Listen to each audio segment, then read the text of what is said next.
हाँ जी बेटा, good morning to all of you. आज हमने डिस्कस किया कार्बोक्सिलिक एसिड के बारे में। क्लास ढंग से रेगुलर प्रॉपर नहीं लग पाई थी ड्यू टू वेरियस रीजंस। तो एक बार देख लेते हैं बेटा, कार्बोक्सिलिक एसिड में आज हमने थोड़ा सा टॉपिक जो डिस्कस किया वो क्या था। कार्बोक्सिलिक एसिड की एसिडिक नेचर के बारे में हमने डिस्कस किया था। हमने ये कहा था कि जो कार्बोक्सिलिक एसिड है उसका फॉर्मूला COH होता है, और कार्बोक्सिलिक एसिड जो है वो एसिडिक होता है। उसके पीछे रीज़न है, उसके पीछे क्या रीज़न है, इस कार्बोनिल कार्बन का, क्योंकि ये कार्बोनिल कार्बन पर पार्शियल पॉजिटिव चार्ज होता है और ऑक्सीजन पर पार्शियल नेगेटिव चार्ज होता है। तो ये जो कार्बोनिल कार्बन है वो थोड़ा सा इलेक्ट्रॉन डेफिशिएंट होता है। ये इलेक्ट्रॉन्स को अपने पास खींच लेता है, ऑक्सीजन के इलेक्ट्रॉन्स को, और ऑक्सीजन हाइड्रोजन का इलेक्ट्रॉन अपने पास खींच लेता है, जिसकी वजह से हाइड्रोजन का निकलना आसान हो जाता है और कार्बोक्सिलिक एसिड क्या हो जाता है, एसिडिक। अब दो फैक्टर्स हैं जिनसे हम एसिडिक नेचर पता कर सकते हैं किसकी, कार्बोक्सिलिक एसिड की। सबसे पहला फैक्टर है कि कार्बोक्सिलिक एसिड जो है, कार्बोक्सिलिक एसिड जो है उसमें ग्रुप्स कौन कौन से जुड़ रहे हैं। डायरेक्ट कार्बोक्सिलिक एसिड को देखकर भी हम पता लगा सकते हैं कि कौन सा स्ट्रोंगर कार्बोक्सिलिक एसिड है और कौन सा वीकर कार्बोक्सिलिक एसिड है। और दूसरा, जब जब कार्बोक्सिलिक एसिड आयोनाइज होता है, जब कार्बोक्सिलिक एसिड आयोनाइज होता है यानी H पॉजिटिव छोड़ता है, तो जो प्रोडक्ट बनता है यानी कार्बोक्सिलेट एनायन जो बनता है, उसकी स्टेबिलिटी को लेकर भी हम कार्बोक्सिलिक एसिड के ऊपर कमेंट कर सकते हैं कि ये स्ट्रोंग है या वीक है। क्योंकि जितना ज़्यादा कार्बोक्सिलेट एनायन स्ट्रोंगर होगा, जितना ज़्यादा कार्बोक्सिलेट एनायन स्ट्रोंग होगा, दोबारा बताता हूँ, जितना ज़्यादा कार्बोक्सिलेट एनायन स्ट्रोंग होगा, कौन स्ट्रोंग होगा, कार्बोक्सिलेट एनायन, उतना ज़्यादा स्ट्रोंग कह लो या स्टेबल कह लो, जितना ज़्यादा स्टेबल होगा कार्बोक्सिलेट का एनायन, उतना ही ज़्यादा जो एसिड है वो क्या होगा, स्ट्रोंग। कार्बोक्सिलिक एसिड उतना ज़्यादा स्ट्रोंग होगा, जितना ज़्यादा स्टेबल कार्बोक्सिलेट एनायन होगा उतना ज़्यादा स्ट्रोंग कार्बोक्सिलिक एसिड होगा। तो अगर ये कार्बोक्सिलेट एनायन क्या हो जाता है, स्टेबल हो जाता है, तो कार्बोक्सिलिक एसिड क्या हो जाता है, स्ट्रोंग हो जाता है। तो बारी बारी से हम दोनों चीज़ें डिस्कस करेंगे। पहले हम सिर्फ कार्बोक्सिलिक एसिड को देख के बताएंगे कि वो मतलब ज़्यादा एसिडिक है या नहीं है, और फिर उसके बाद हम कार्बोक्सिलेट एनायन की स्टेबिलिटी से बताएंगे कि वो स्टेबल है या नहीं है। तो हमने तीन एसिड लिए हैं बेटा। एक लिया है एसिटिक एसिड, एक क्या लिया बेटा, एसिटिक एसिड, जिसको कहते हैं CH3COH। एक लिया है फॉर्मिक एसिड, जिसको कहते हैं HCOH। एक लिया है बेटा क्लोरो एसिटिक एसिड। तो हमने ये क्लोरो एसिटिक एसिड का फॉर्मूला क्या हो गया, CH3COH की जगह हो जाएगा ClCH2COH, यानी एक क्लोरीन ग्रुप लगा दिया। तो हमने इन तीनों की रिलेटिव एसिडिटी फाइंड आउट करनी है कि कौन ज़्यादा एसिडिक है। तो अब मैं कहने से तो कह देता हूँ कि क्लोरो एसिटिक एसिड जो है वो ज़्यादा एसिडिक है as compare to formic acid, and formic acid ज़्यादा एसिडिक है as compare to acetic acid. So let us see कि ऐसा क्यों कहा मैंने।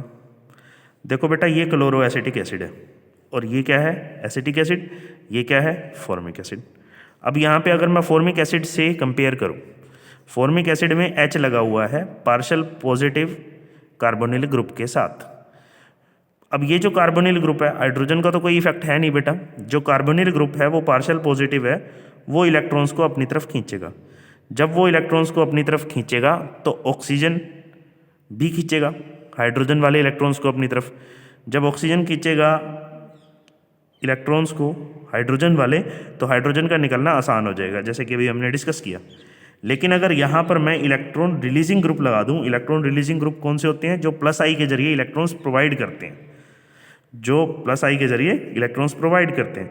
तो यहाँ पर ये CH3 लग गया जो कि इलेक्ट्रॉन प्रोवाइड कर रहा है किसको, कार्बोनिल कार्बन को, जो कि पार्शियल पॉजिटिव चार्ज का है। यहाँ पर पार्शियल पॉजिटिव कार्बन का ज़्यादा होगा या यहाँ पर ज़्यादा होगा, ऑब्वियसली यहाँ पर ज़्यादा होगा। यहाँ पर तो पार्शियल पॉजिटिव चार्ज खत्म कर दिया ना किसने, CH3 ने। तो जब CH3 ने पार्शियल पॉजिटिव चार्ज इस कार्बोनिल कार्बन का ख़त्म ही कर दिया, तो ऑक्सीजन के इलेक्ट्रॉन क्यों खींचेगा ये? और ऑक्सीजन के इलेक्ट्रॉन जब खींचेगा नहीं तो हाइड्रोजन के इलेक्ट्रॉन ऑक्सीजन नहीं खींचेगा, एसिडिक नेचर क्या हो जाएगी इसकी? कम। हाइड्रोजन का निकलना क्या हो जाएगा? मुश्किल हो जाएगा। ऑब्वियसली हाइड्रोजन का निकलना क्या हो जाएगा? मुश्किल हो जाएगा। अब यहीं पर अगर मैं इलेक्ट्रॉन विथड्रॉइंग ग्रुप लगा दूं, जैसे कि फ्लोरीन, क्लोरीन, ब्रोमीन, आयोडीन, जितने भी इलेक्ट्रोनेगेटिव एटम्स हैं सारे के सारे माइनस आई हैं, सारे इलेक्ट्रॉन खींचते हैं। अगर मैं क्लोरीन लगा दूं तो ये क्या करेगा? इलेक्ट्रॉन खींचेगा। जब इलेक्ट्रॉन खींचेगा तो जो कार्बोनिल कार्बन है वो ज़्यादा इलेक्ट्रोपॉजिटिव हो जाएगा। पहले ही इलेक्ट्रोपॉजिटिव था, इलेक्ट्रॉन और ज़्यादा खींच लिए किसने? क्लोरीन ने, माइनस आई इफेक्ट से। तो कार्बोनिल कार्बन क्या हो गया? और ज़्यादा इलेक्ट्रोपॉजिटिव हो गया। अब ये जब और ज़्यादा इलेक्ट्रोपॉजिटिव हो गया तो हाइड्रोजन का निकलना बहुत ही ज़्यादा आसान हो गया। हमने ये चीज़ करी सिर्फ कार्बोक्सिलिक एसिड को देख के। हम अब किसको देखेंगे? हम अब देखेंगे इसके आयन को। कार्बोक्सिलिक एसिड का जो आयन है उसको कहते हैं कार्बोक्सिलेट एनायन। कार्बोक्सिलिक एसिड का जो आयन है उसको हम क्या कहते हैं? Carboxylate anion. अब जितना ज़्यादा कार्बोक्सिलेट एनायन स्टेबल होगा उतना ज़्यादा स्ट्रोंगर होगा कार्बोक्सिलिक एसिड। तो इन सभी के जो कार्बोक्सिलेट एनायन बनेंगे वो ऐसे बनेंगे। ये है क्लोरो एसीटेट आयन, ये है एसीटेट आयन और ये है फॉर्मेट आयन। अब इन तीनों में से देखना है कि स्टेबल कौन है।